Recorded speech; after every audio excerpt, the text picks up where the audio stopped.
পেনাংয়ে আজ আমাদের দ্বিতীয় দিন। আজ সকালে আমরা সবাই ঘুম থেকে উঠে ফ্রেশ হয়ে যাচ্ছি নাস্তা করতে, আর ইউটিউবের জন্য ব্লগটাও স্টার্ট করে দেই। এবং আজকে আমাদের গন্তব্য ক্যামেরন আইল্যান্ডে, যা পেনাং থেকে প্রায় 250 কিলোমিটার দূরে। তাই রওনা দেওয়ার আগে আমরা লাঞ্চ করে নেই, কারণ হাইওয়েতে ঠিকমতো খাওয়ার ব্যবস্থা থাকে না। লাঞ্চ শেষ করে গাড়িতে ফুয়েল লোড করে নেই, তারপর গাড়িতে উঠতেই আমার জম্পেশ ঘুম চলে আসে। এদিকে তানভীর ভাই পুরা রাস্তা একা একাই ড্রাইভ করে যাচ্ছিলেন।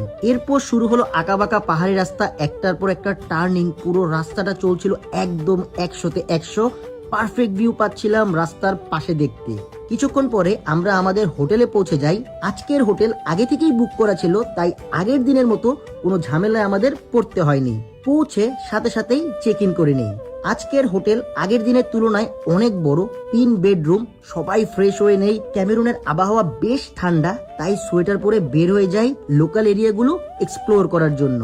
প্রথমেই আমরা যাই ক্যামেরন টি হাইল্যান্ড। ওখানকার ভিউটা ছিল একদম টপ ক্লাস, মন ভরে যায়। সেখান থেকে বের হয়ে আমরা আমাদের খাওয়ার জায়গা খুঁজতে থাকি। আমরা একটি জায়গায় বার্গার আর চিকেন খাই। এরপর চলে যাই লোকাল নাইট মার্কেটে। ওখান থেকে ফাজরিনের জন্য কিছু টয়েস কিনি। মজার বিষয় হচ্ছে নাইট মার্কেটে কয়েকজন বাংলাদেশি ভাইয়ের সাথেও দেখা হয়ে গেল। সব মিলিয়ে দিনটা ছিল অসাধারণ। এরপর আমরা ফিরে আসি আমাদের হোটেলে ক্লান্তি নিয়ে সুন্দর একটা রাত কাটানোর জন্য। বাট আমরা একদিনের জন্য যেহেতু ক্যামেরনে এসেছি, তো চেষ্টা করব পুরোটা ঘুরে দেখার। So that's it guys, thank you so much guys for watching this video. If you like this video, don't forget to share.